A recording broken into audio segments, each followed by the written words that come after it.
ہم مربوط اور سنجیدہ مذاکرات کے ذریعے تمام تنازعات کا حل چاہتے ہیں۔ منفی رویے کی وجہ سے مودی حکومت نے موقع تیسری مرتبہ گوا دیا۔ انہوں نے فوقیت دی سیاست کو امن پر۔ بھارت کو ہمارے صبر کا امتحان نہیں لینا چاہیے۔ اگر ہندوستان لائن آف کنٹرول پر کسی بھی قسم کے حملے کی غلطی کرتا ہے تو اسے پاکستان کی جانب سے بھرپور رد عمل کا سامنا کرنا ہوگا۔ آج بھی ہمارا مشرقی ہمسایہ پاکستان کے خلاف دہشت گردی کی مالی مدد اور معاونت کر رہا ہے۔ پاکستان کی تحویل میں بھارتی بحریہ کے حاضر سروس کمانڈر کلبھوشن یادیو کی موجودگی حکومت ہندوستان کی ایما پر پاکستان کی سرزمین پر دہشت گردی کی مالی معاونت اور منصوبہ بندی کی اقوام عالم کے لیے باعث تشویش ہے کہ ہندوستان تمام ہمسایوں کے خلاف دہشت گردی اور جارحیت کی پشپناہی کر رہا ہے۔ ہمارے یہاں آتنکواد کی چنوتی کہیں دور دیش سے نہیں بلکہ سیما پار اپنے پڑوسی دیش سے ہی آئی ہے۔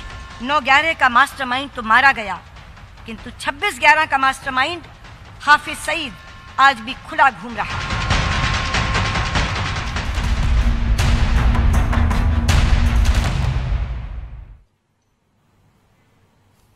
السلام علیکم، پروگرام دوسرا رخ میں آپ کو خوش آمدید کہتے ہیں۔ میں ہوں جواد احمد صدیقی۔ گزشتہ روز ناظرین، پاکستان کے وزیر خارجہ شاہ محمود قریشی نے اقوام متحدہ کی جنرل اسمبلی کے 73ویں سالانہ اجلاس سے خطاب کیا۔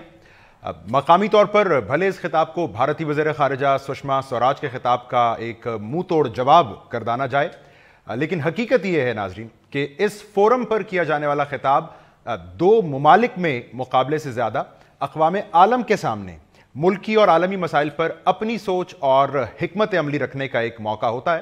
اور اس حوالے سے پاکستانی وزیر خارجہ نے مسئلہ کشمیر، خطے کے امن، پاکستان میں دہشت گردی کے پیچھے بھارتی ہاتھ اور اس کا مذاکرات سے فرار سمیت مشرق وسطیٰ کے حالات، موسمیاتی تبدیلی، ناموس رسالت اور عالمی سطح پر ایک منصفانہ رویے اور قانون سازی کی ضرورت کی بات کی، اور اسی بنیاد پر ان کے اس خطاب کو ایک جامع خطاب قرار دیا جا رہا ہے۔ لیکن ہمیں یہ دیکھنا ہے کہ پاکستان نے اقوام عالم کے سامنے بھارتی دہشت گردی کا وکٹم ہونے، مسئلہ کشمیر پر بھارتی ہٹ دھرمی اور پاکستان کے ایک امن پسند اور ذمہ دار ملک ہونے کا مقدمہ کتنے مؤثر انداز میں پیش کیا گزشتہ روز، خصوصاً جب کسی فورم پر ہم نے دیکھا بھارت نے پاکستان کو انسانی حقوق پامال کرنے والے، خطے میں دہشت گردی کرنے والے اور مذاکرات کا ڈھونگ رچانے والے ملک کے طور پر پیش کرنے کی ایک اپنے تئیں کوشش کی۔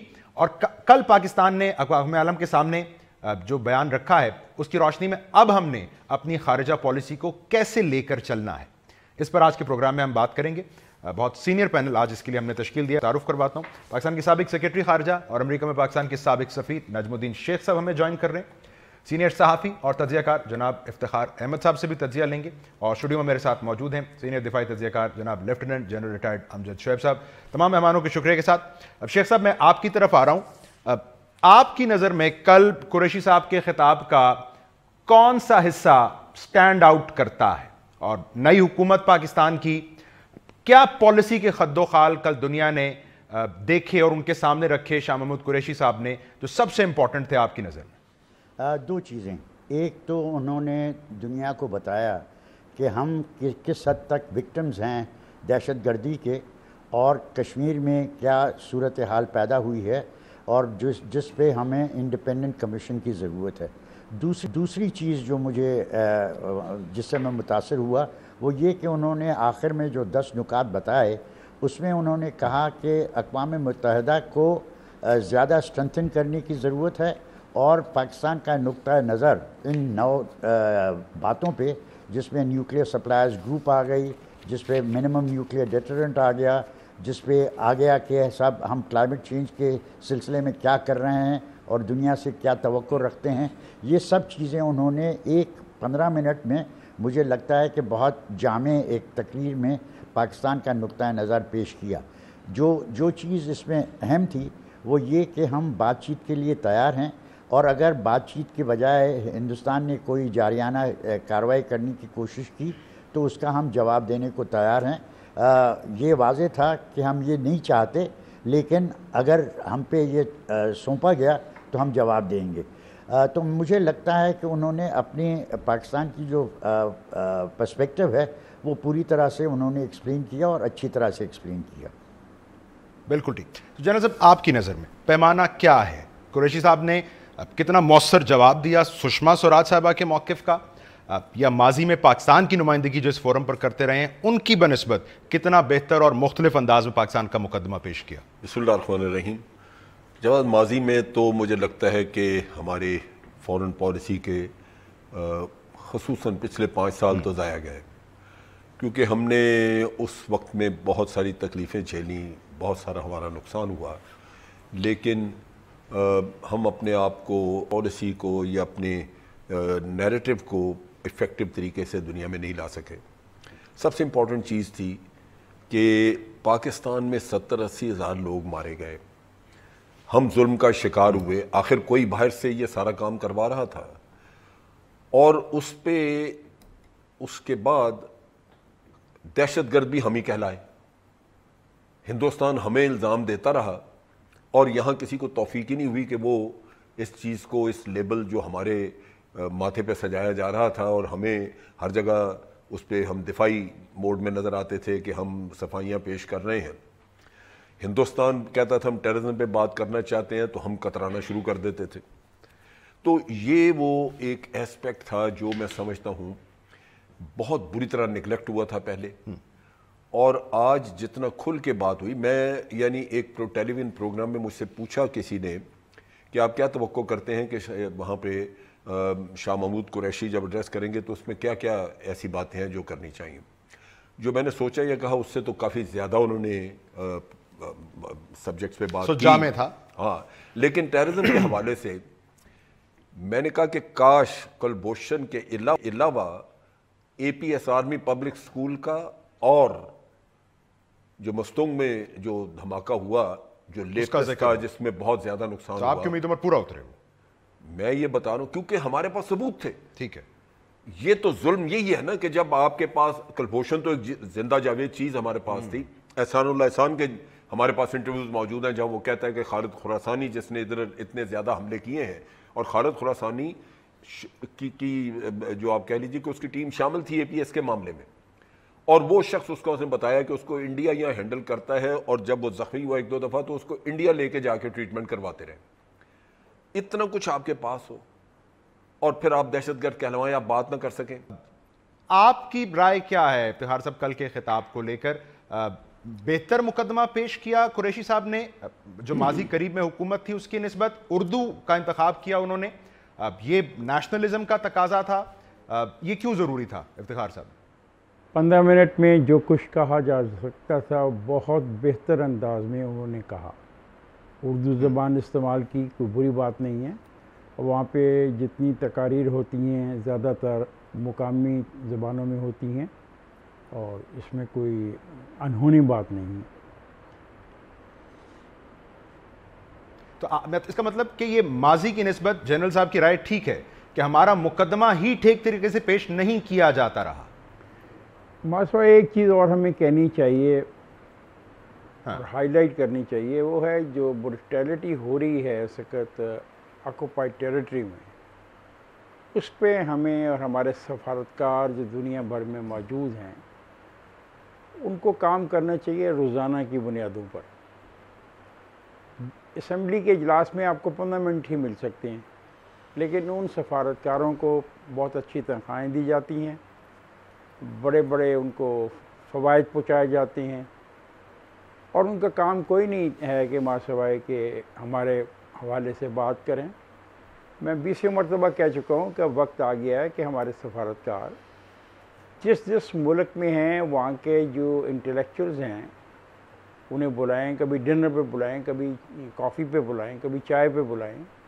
وہاں کی جو ایکٹیوسٹ اسٹوڈنٹس آرگنائزیشن ہیں ان سے انٹیکٹ کریں، وہاں کے جو پارلیمنٹیرین ہیں ان سے کریں، اور جو کچھ بھی کشمیر میں ہو رہا ہے اس کی تصاویر موجود ہیں، اس کی ویڈیوز موجود ہیں، اور اگر آپ غور سے پڑھنے کی کوشش کریں، اور صاف ظاہر ہے کہ ISI اور MI پڑھتی ہوگی، وہاں کے اخبارات میں جو تشدد اور بربریت جو داستانیں چھپ رہی ہیں جن کو ڈینائی نہیں کر سکتے انڈیا، اس کو ریگولر بنیادوں پر دنیا بھر میں پھیلے ہوئے اگر ہمارے سفارتکار اس کو اپنی زندگی کا مقصد بنا لیں تو شاید دنیا کو سمجھ آ جائے کہ ہم کس چیز پر چیخ رہے ہیں. ہمارا ہندوستان سے اختلاف کیا ہے؟ ہمارا ہندوستان سے کوئی اختلاف ایسی سرزمین کے لیے نہیں ہے جو ہم جس پہ قبضہ کرنا چاہتے ہوں. ہم ایکسپینشنزم میں بلیو نہیں کرتے اور نہ ہی ہم ٹیررزم میں بلیو کرتے ہیں. لیکن جب ایک علاقے کے لوگوں کو، بچوں کو، عورتوں کو، لڑکیوں کو، بزرگوں کو ظلم کا نشانہ بنایا جائے تو کیا وہ ریزسٹ نہ کریں؟ اور کیا پاکستان اس ریزسٹنس کی اخلاقی طور پہ سپورٹ نہ کرے؟ جبکہ it is a disputed territory. اس ٹیریٹری کی بارڈرز جو ہیں وہ انٹرنیشنل طور پہ بھی ڈیفائن نہیں ہوئے. ہم وہاں پہ مداخلت نہیں کر رہے، ہم مداخلت نہیں کر رہے. اور جو میں سمجھ پایا آپ بھی فرما رہے ہیں کہ اب خطاب سے جو آگے چلنے کی حکمت عملی ہے وہ یہ ہو سکتی ہے. تو یہ ہمیں آگے چلنا کیسے اب اس خطاب کے بعد؟ ناظرین ایک مختصر بریک لے لیتے ہیں. نے اپنے اس مقدمے کو اب اسٹیبلش کرنے کے بعد کرنا کیا ہے دنیا کے ساتھ، اس پر ذرا بات کرتے ہیں اس بریک کے بعد.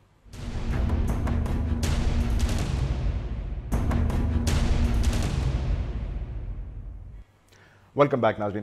نجم الدین شیخ صاحب میں آپ کی طرف آ رہا ہوں. شاہ محمود قریشی صاحب نے کل یہ کہا کہ پاکستان میں دہشت گردی کے پیچھے بھارت ہے، اور کچھ ہماری ماضی کی کوتاہیوں کا ذکر کیا جنرل صاحب نے بھی. تو سر اب آگے کیسے ہے؟ یہ دنیا کی نظر میں پاکستان کا مقدمہ کتنا مضبوط ہے؟ کیا اشاریے ہیں کہ دنیا کو بھی یہ لگتا ہے کہ ہم بھارتی دہشت گردی کا ایک وکٹم ہیں؟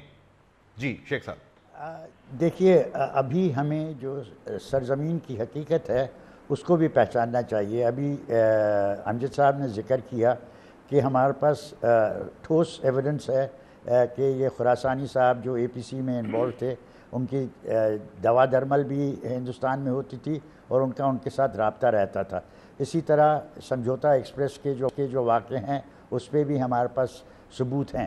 لیکن جو سرزمین کی حقیقت ہے وہ یہ ہے کہ اس وقت دہشت گردی کے نام سے تشویش پیدا ہوتی ہے، نہ صرف ان ممالک میں جن کا ہم ذکر کرتے رہتے ہیں، جن میں 2+2 کی وجہ سے ہندوستان میں جب جا کے امریکہ نے وہی چیزیں لکھی دہشت گردی کے سلسلے میں جو ہندوستان چاہتا تھا، اس کے باوجود ہمیں یہ پتہ ہے کہ باقی ہمارے جو دوست ہیں، ایران ہے، چین ہے، روس ہے، ان کو بھی تشویش ہے دہشت گردی کے سلسلے میں، اور ہمیں خود دہشت گردی کے سلسلے میں تشویش ہے.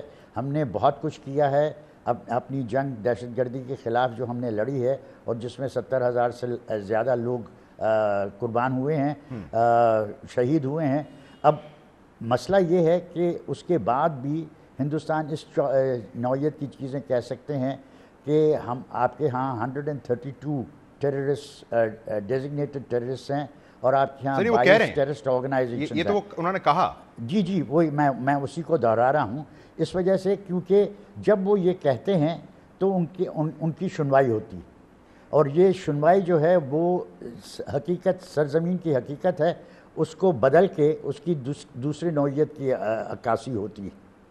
تو ہمیں جو اپنے اندرونی طور پہ ہمارے اندرونی ضروریات کی وجہ سے جو ہمیں دہشت گردی کے خلاف جنگ لڑنی ہے، وہ ہم جیسے بھی اس میں کامیابی ہم حاصل کرتے جائیں گے، ویسے آپ کی کہانی کی کریڈیبلٹی بڑھے گی جب آپ لوگوں کو جا کے کہیں گے کہ یہ ہے سچی صورتحال. جنرل صاحب یہی مدعا ہے نا، بھارت نے جو کل جواب بھی دیا، انہوں نے یہ 132 یا 139 افراد کی فہرست کا تذکرہ کیا، 26/11 کا سشما صاحبہ نے ذکر کیا. تو یہ جن کو زمینی حقائق کہہ رہے ہیں شیخ صاحب بھی، ان کے رہتے ہمیں اپنی بے گناہی اور وکٹم ہوڈ کیسے پر اسٹیبلش کرنا ہے؟ یہ 5 سال جو میں کہہ رہا تھا فورن پالیسی کے ضائع ہوئے، اس میں یہ ہے کہ یونائٹڈ نیشن نے جب کسی کو ڈکلیئر کیا انڈیا کی ریکویسٹ پہ اور امریکہ نے ساتھ دی اپنے مفادات کی وجہ سے، تو ہم نے اپنے لوگوں کا دفاع نہیں کیا. ہم نے ان کو کھلا چھوڑا کہ جس کے اوپر آپ ٹیگ لگانا چاہتے ہیں ٹیررزم کا لگا دیں. آپ یہ دیکھیے کہ اور اس کے ساتھ جو ظلم بہت بڑا ہوا کہ باہر کے پروپیگنڈے کا شکار ہمارے اپنے لوگ ہو گئے اور ہم نے کہنا شروع کر دیا کہ اپنے گھر کو ہمیں ان آرڈر کرنا چاہیے، ہمیں سب سے پہلے اپنے گھر کی صفائی کرنی چاہیے، وداؤٹ ریئلائزنگ کہ اگر یہاں پہ آپ کسی کو سزا دینا چاہتے ہیں کسی قسم کی تو کوئی ثبوت تو چاہیے. ثبوت کسی نے نہیں دیا کبھی، اور ہم ڈنڈا لے کے پیچھے لگ گئے. یہ اتنا بڑا ظلم ہے آپ اپنے لوگوں کے ساتھ جو کر رہے ہیں. ایک چیز ذہن میں رکھیں کہ کوئی وقت تھا 2003 تک جب یہ لوگ کشمیر میں جا کے جہاد کرتے تھے. ہم نے جب جہاد ایک دم سے بند کروایا، جنرل مشرف نے ان کو اٹھوا کے تو کیا جی کیمپ اٹھائیں بھاگ جائیں یہاں سے، اور 2003 یا 4 جنوری میں انہوں نے ایگریمنٹ کر لیا انڈیا کے ساتھ کہ LOC کام رہے گی. وہ لوگ ہمارے خلاف لڑنا شروع ہو گئے. ان میں سے پنجابی طالبان بنے، ان میں سے TTP بنی، جا کے مل گئے TTP میں، اور نتیجہ یہ ہوا کہ بہت بڑے بڑے ٹیررزم کے واقعات یہاں پہ ہوئے. ان لوگوں کو کنٹرول کرنے کا ضرورت تھی، جو جنرل مشرف کو کرنا چاہیے تھا کہ ان کو ڈی ریڈیکلائز کرتے، ان کو بتاتے کہ ابھی پالیسی بدل، وہ نہیں کیا. لیکن سر ہمیں نکلنا ہے نا FATF سے باہر آنا ہے. نہیں میں باہر آ گیا نا، میں وہی تو بتا رہا ہوں آپ کو کہ اب جو لوگ یہاں پہ ہیں، آپ نے ریمنڈ ڈیوس کو یہاں پہ 1 سال رکھا، $25 ملین آپ نے لگا کے رکھے ہوئے ہیں اس کے سر پہ کہ جی اس کا کوئی لنک بتا دے بامبے کے ساتھ، اس کو دیں گے. کوئی نہیں نکل سکا. ٹھیک ہے. تو آپ حافظ سعید کو کئی دفعہ بند کر بیٹھے ہیں، جب عدالت میں ثبوت کوئی نہیں جاتا وہ چھوڑ دیتے ہیں اس کو. نتیجہ یہ ہے کہ آج ظلم کی انتہا یہ ہے کہ چونکہ بھارت کسی کے اوپر انگلی رکھ رہا ہے اس لیے ہم اس کو پھانسی دے دیں، اور یہ ہمارے اپنے لوگ کہہ رہے ہیں حقائق ہمارے حق میں ہیں، وکیل خراب تھے ہمارے. یہ چیز کلیریفائی کرنے والی ہے. ہوا کیا ہے، جب پٹھان کوٹ پہ حملہ ہوا، ہمارے وزیر اعظم صاحب نے تو وہیں سے الزام اپنے سر لے لیا، سری لنکا میں بیٹھے ہوئے تھے. ہم نے اس کی تحقیقات کی ان کے آنے کے بعد، جس میں IB اور ISI نے مل کے کی. یہ کوئی ISI کی اکیلے کی نہیں تھی. پرائم منسٹر اکیلے پہ اعتبار ہی نہیں کر رہا تھا، انہوں نے IB اور ساتھ وہ ملا کے. اس وقت پتا چلا کہ پہلے تو یہ ڈھونگ تھا، جو پٹھان کوٹ کا واقعہ تھا، یہ اس میں کوئی ہم نے نہیں کرایا، کوئی پاکستان سے کسی کا کوئی ہاتھ نہیں تھا. البتہ یہ پتا چلا کہ را والوں نے افغانستان میں جو ان کے لوگ جا کے جہاد پاکستانی کر رہے تھے، ان میں سے کوئی تقریباً 250-300 کے قریب لوگوں کو لے جا کے اپنے پاس رکھا ہوا وہاں پہ، اور ان میں سے استعمال کر رہے ہیں. ہمیں اس وقت پتہ چلا کہ 10 لوگ اور ہیں جن کے ذریعے گجرات میں، انڈین گجرات میں حملہ کروائیں گے. ہمیں بمشکل 6 کے نام پتہ چلے، اور انڈین نیشنل سیکورٹی ایڈوائزر کو بتایا کہ یہ واقعہ ہونے والا ہے، اس کا ملبہ بھی آپ ہمارے اوپر پھینکیں گے، گجرات میں یہ جا کے روکیں. اگر ہم کروا رہے ہوتے یا ہمارے لوگ یہاں پہ ہوتے تو پھر وہ ہم بتاتے کیوں. 245 لوگ آج بھی ان کے پاس ہیں. ٹھیک ہے. آپ کا نقطہ میں اگر آگے لے کے افتخار صاحب آپ بجائے اس کے کہ اپنے نیریٹو پہ کھڑے رہیں اور ڈیفینڈ کریں اپنے آپ کو، آپ اپنے آپ کو مجرم بنا کے پیش کریں گے تو یہی کام نواز شریف صاحب کرتے ہیں. افتخار صاحب آپ کی دانش میں بھی یہی مسئلہ ہے، ہمارے وکیل غلط رہے موقف کے، یا آپ کو لگتا ہے کوئی بیگیج ماضی کا ایسا ہے جس سے ہمیں چھٹکارا پانا ہے، اسی لیے مڑ مڑ کر امریکہ بھی ہمیں آنکھ دکھا دیتا ہے کہ جناب ایک چیز اور یہاں پہ، اگر آج آپ ان کو اپنا ہاؤس ان آرڈر کرنے کے چکر میں ان لوگوں کو دیوار کے ساتھ لگائیں گے جو کر کچھ نہیں رہے، تو یہ آپ کے خلاف ہتھیار اٹھا. جی افتخار صاحب. میں کیا کہہ سکتا ہوں، نجیب الدین شیخ صاحب کے بعد، جنرل صاحب کے بعد میرے پاس کہنے کو تو کچھ بھی نہیں ہے. انہوں نے ایک جہاد میں پارٹیسپیٹ کیا دنیا کے ایک بہت بڑے ملک کو ختم کرنے کے لیے. ان کا فلسفہ سب کا یہ تھا کہ اگر روس کو ختم نہ کیا جاتا تو پاکستان ختم ہو جاتا. کبھی بھی انہوں نے ہمیں کنونسنگ کوئی ایسی چیز نہیں دکھائی. لیکن عوام غریب کیا کریں، اتنے پڑھے لکھے تو ہوتے نہیں ہیں، اور پھر ملا کو جس طریقے سے استعمال کیا گیا اس کے ساتھ ایک تحریک چل پڑی.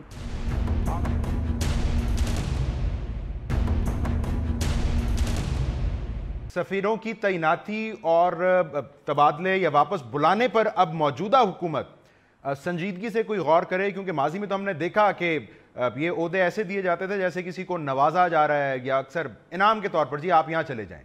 تو یہ اب جو ہمارا مقدمہ ہے اس کے لیے اصل وکیل تو شاید یہی سفراء ہوں گے جن کی تعیناتی کی جاتی.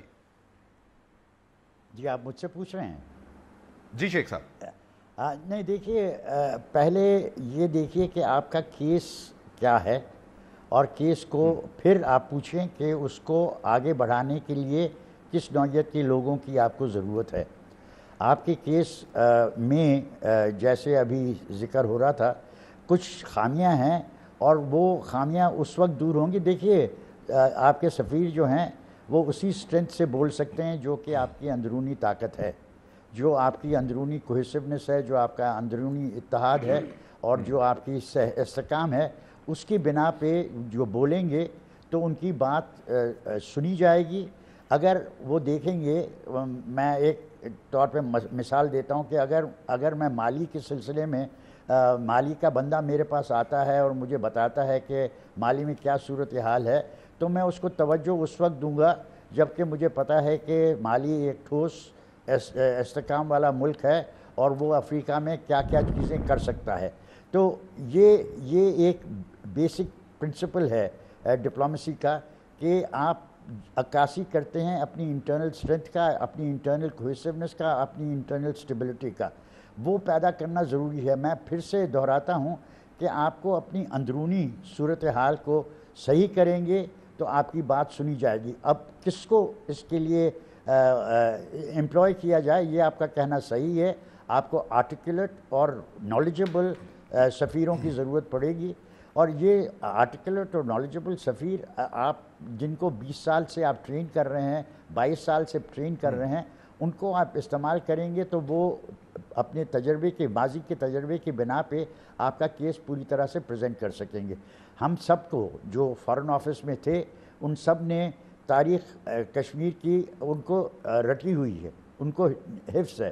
اس میں سے مثلاً آپ کو ایک واقعہ میں بتانا چاہتا ہوں کہ 1994 میں الفاران ایک بریک اوے گروپ تھی جنہوں نے کچھ یورپینس کو وہاں پہ اغوا کیا اور پھر ان میں سے ایک کو مار دیا. اس سے اثر کیا ہوا کہ اقوام متحدہ کہ یورپین یونین کی جو رپورٹ آیا کرتی تھی اس میں پہلے ذکر ہوتا تھا کہ ہندوستانی افواج کتنی زیادتیاں کر رہے ہیں، اور اس کے بعد کچھ ذکر ہوتا تھا کہ مجاہدین جو کہ آزادی کی جنگ لڑ رہے ہیں ان کا کیا کردار ہوا کرتا تھا. اس واقعے کے بعد یہ ہوا کہ یہ پورا پکچر ریورس ہو گیا اور فوکس اس پہ رہ گیا کہ مجاہدین جو زیادتیاں کر رہے ہیں، جو ایٹراسٹیز کر رہے ہیں وغیرہ وغیرہ. اس قسم کی چیزوں سے ہمیں یہ سفیر تو نہیں کر سکتے. یہ تو جو حقیقت ہے، زمین پہ جو حقیقت ہوگی اس کی عکاسی آپ کو صحیح کروانی ہوگی. شیخ صاحب انٹرنل کوہیسونیس کی بات کر رہے تھے، اور موجودہ حکومت ہمیں یہ بتاتی ہے کہ جناب اس مرتبہ ساری فارن پالیسی تمام سٹیک ہولڈرز کو ساتھ لے کر بنائیں گے اور سب ہمارے ساتھ ہیں بھی. سو موجودہ حکومت کے پاس کوئی یونیک اپرچونٹی آپ دیکھتے ہیں اس مرتبہ اس سارے مسئلے کو حل کی طرف لے جانے کے لیے؟ دیکھیں، یونیک اپرچونٹی نہیں ہے. حکومت جو ہے وہ اپنے طور پہ تمام سٹیک ہولڈرز کو اگر کنسلٹ کر کے اور اپنی ایک پالیسی بنائے اور پھر پارلیمنٹ میں لے جائے تو وہ ایک ایسی پالیسی ہوگی جس میں کہ کلیکٹیو وزڈم بھی ہوگی اور کسی کو اعتراض بھی نہیں ہو سکے گا، کیونکہ وہ آپ کی قومی امنگوں کے مطابق ہوگی. اور باہر سے بھی کوئی نہیں کہے گا کہ پاکستان میں دو پالیسی، کوئی کہہ ہی نہیں سکتا. اب جب آپ خود ہی ایک نواز شریف صاحب کا مثلا دیکھ لیجئے کہ انہوں نے فارن منسٹر اپوائنٹ ہی نہیں کیا، خود وہ چلاتے تھے. ان کو بہت دفعہ کلبوشن اور یہ اس طرح کی چیزیں جو ہے اس کے بارے میں لکھے ہوئے بھیجے گئے کہ جی آپ یہ اپنی تقریر میں شامل کریں، وہ اٹھا کے اس کو باہر رکھ دیتے تھے. تو یہ کہنا کہ ان کو فوج مجبور کر رہی تھی یا کچھ، یہ تو سارا سرے سے بنتی نہیں بات. وہ اپنی مرضی سے چلا رہے تھے. حکومتیں اس معاملے میں خود مختار ہیں، لیکن جو حکومت سوچ بچار سے کام لے گی، خلوص سے کام کرے گی، وہ ہمیشہ تمام سٹیک ہولڈرز کو آن بورڈ رکھے گی، کیونکہ یہ کسی کا ذاتی مسئلہ نہیں ہے، یہ ملک کا مسئلہ ہے. اور پھر آپ کے پاس آپ کی پارلیمنٹ ہے، اس کو کانفیڈنس میں لے تو آپ کی چھاپ لگ جاتی. کوئی اس کو، جیسے آپ نے دیکھا کہ یمن کے معاملے میں ہم نے پالیسی بنائی، پارلیمنٹ کا فیصلہ تھا، یا اس سے پہلے جب سلالہ کا واقعہ ہوا تو امریکہ کے ساتھ ہم نے اپنے تعلقات کے لیے 11 پوائنٹ کا پارلیمنٹ نے دیے گائیڈ لائنز کے، اس کے تحت آپ چلیں گے، اور ان کا ہم نے ان کی جو لائن آف کمیونیکیشن تھی وہ بند کی ہم نے. تو یہ تو اس میں ضروری ہے. جو نجم الدین صاحب بات کر رہے ہیں وہ بالکل درست ہے کہ آپ کو اندر ایک کوہین چاہیے، اور ہر صورت ایک سول گورنمنٹ جو ہے اس کی ایک اتھارٹی ہے، لیکن اس کو مشاورت سے گریز نہیں کرنا چاہیے، کیونکہ جتنے بھی فیصلے ہیں یہ انسٹیٹیوشنلائز طریقے سے ہونے چاہیے. اس کے پروسیس اور پروسیجرز فارن آفس میں موجود ہیں. یہ کسی کا ذاتی کھیل نہیں ہے کہ وہ کہے کہ جی میں گھر میں بیٹھ کے پالیسی بناؤں گا تبھی میری سپریمیسی کہلائے گی. وہ غلط ہے، یہ انسٹیٹیوشنلائز ہے. ٹھیک ہے. دوسری بات میں یہاں پہ ایک مجھے 2 منٹ دے دیجئے، وہ یہ ہے کہ 2003 کے بعد پاکستان نے کبھی وہاں پہ جانے نہیں دیے یہ جو کشمیر میں جہادی ہوتے تھے. نجم الدین صاحب جو بات کر رہے ہیں وہ درست ہے کہ الفاران والوں نے کچھ ٹورسٹ مارے تھے. اب وہ چیز جو ہے را کے چیف دو تین ریٹائرڈ ہیں، ان کی کتابیں آ چکی ہیں، ان میں انہوں نے ذکر کیے ہوئے ہیں ان چیزوں کے کہ کس طرح وہ ہمارے جو ملیٹنسی وہاں ہوتی تھی ان میں وہ انگریس کرتے تھے اور بعض کو وہ خرید لیتے تھے اور ان سے کام کراتے تھے. یہ ان کی فورن پالیسی کے لیے ضرورت تھی، انہوں نے کہہ کے مروایا وہاں پہ اس کو. جس طرح کہ آپ کا جہاز ایک انہوں نے جب 71 کی جنگ کا قصہ آیا تھا تو ایک جہاز ہائی جیک کر کے لاہور آ گیا اور ہمارے لوگوں نے تالیاں بجائیں کہ جی ہو کشمیر کا کام بڑا زبردست ہو گیا کام، اور وہ ہائی جیکر جو ہے وہ پلانٹڈ تھا. تو یہ کام ہمیں سمجھنے چاہیے کہ انٹیلیجنس ایجنسیز اپنے ملک کی فورن پالیسی کو پروموٹ کرنے کے لیے، سپورٹ کرنے کے لیے یہ کرتی ہیں. اب انڈیا نے 2 پوائنٹ فورن پالیسی کے اپنی انٹیلیجنس ایجنسیز کو دی ہوئی ہیں. ایک یہ کہ پاکستان کو آئسولیٹ کرنا، ایک ٹیررسٹ ملک قرار دینا ہے. دوسرا اس نے دیا ہوا ہے، اور ہم نے کلبھوشن کو جب یہ انٹیروگیٹ کیا تو یہ چیزیں سامنے آئیں. دوسرا پوائنٹ یہ ہے کہ ہم نے کشمیر یا پاکستان کے ساتھ مذاکرات نہیں کرنے، چنانچہ اس کے لیے بہانا چاہیے. انٹیلیجنس ایجنسیز یہ واقعات کروا رہی ہیں جس سے کہ انہی دو نقطوں پر میں ابھی جتنے بھی وہاں پہ کشمیر میں لوگ شہید ہوئے ہیں ایک بھی پاکستانی نہیں تھا. اس سارے 2 سال کی جنگ میں ہر آدمی وہیں دفن ہوا ہے، اس کے وہیں رشتہ دار تھے.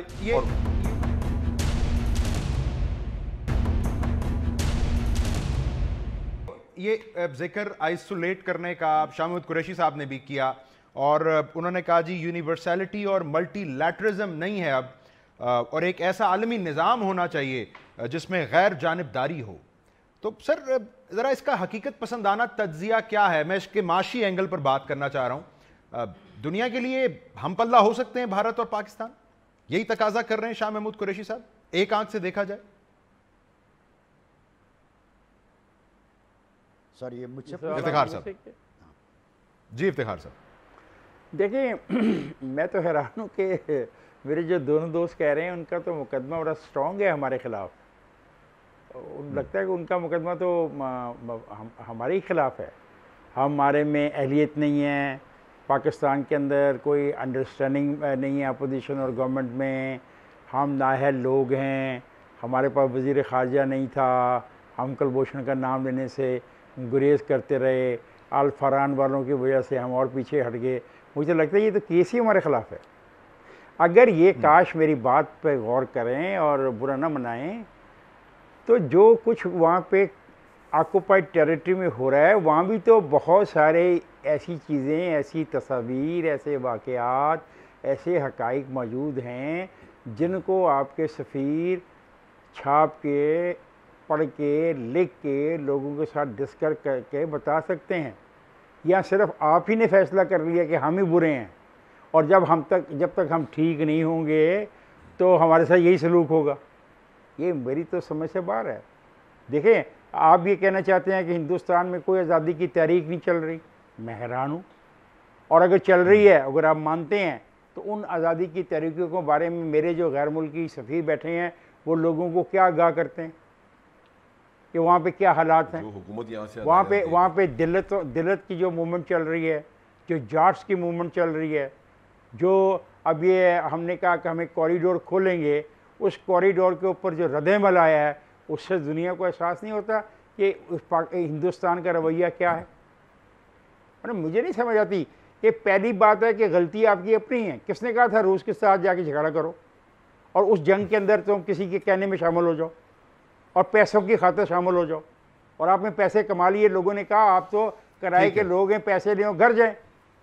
اور لیکن یہ بات ہمیشہ آپ بھول گئے کہ جس کے ہاتھ میں بندوق دے دی جائے وہ یہ سوئچ نہیں ہے بجلی کا آپ آن کر دیں آف کر دیں.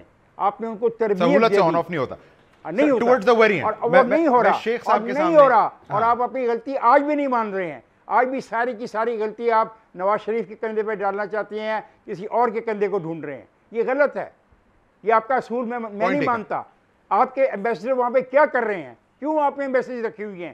جائیں جا کے پڑھیں کہ جو آپ کے ایس او پیز ہیں وہ کیا ہیں اور فارن آفس کا رول کیا ہے، اور فارن آفس کا رول لکھا کیا ہوا کانسٹیٹیوشن میں، اور رولز آف بزنس میں فارن آفس کا رول ہے کیا؟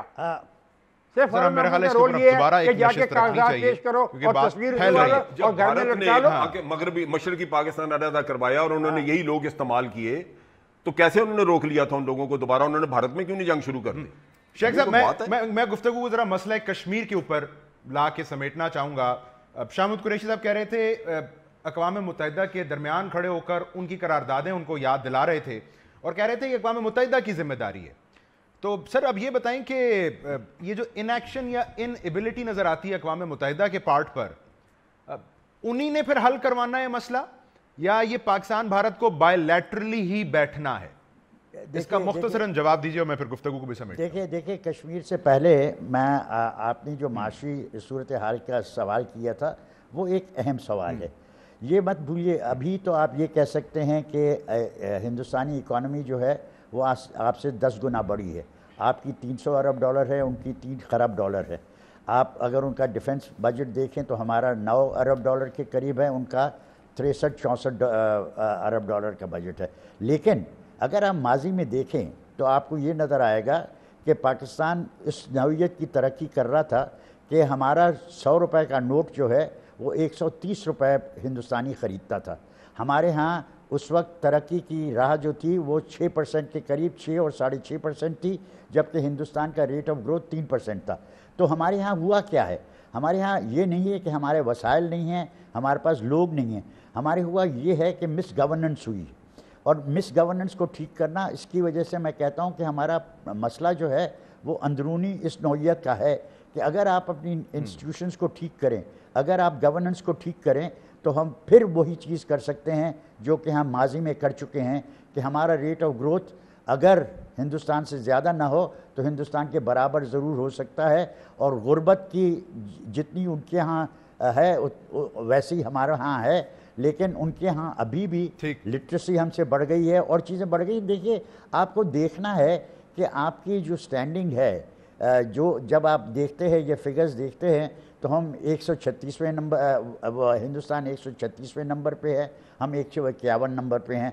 دونوں کا برا حال ہے, دونوں کو ضرورت ہے کہ وہ وقت بالکل چونکہ اچھا اب کشمیر کی جو آپ بات پوچھ رہے ہیں بالکل درست ہے کہ کوئی وقت تھا کہ ہماری گورننس واقعی بہت اچھی تھی, ہمارے بیوروکریٹس دنیا میں مانے جاتے تھے, ہم نے بڑا ڈیٹیریشن ہماری بہت ہوئی ہے. شیخ صاحب میں شکریہ, مجھے اندازہ آپ بات پوری نہیں کر پائے, میں آپ کا بھی شکریہ ادا کرتا ہوں. افتخار صاحب ہمارے ساتھ تھے, جنرل صاحب آپ کا بہت شکریہ. ناظرین پاکستان نے اپنا مقدمہ دنیا کے سامنے کل پیش کر دیا ہے. موجودہ حکومت کے پاس وقت ہے اسے اپنی ول اور وزڈم کا مظاہرہ کرتے ہوئے اپنے اس مقدمے کو اب دنیا بھر میں جیت کر دکھانا ہے. آج کے پروگرام سے اتنا ہی.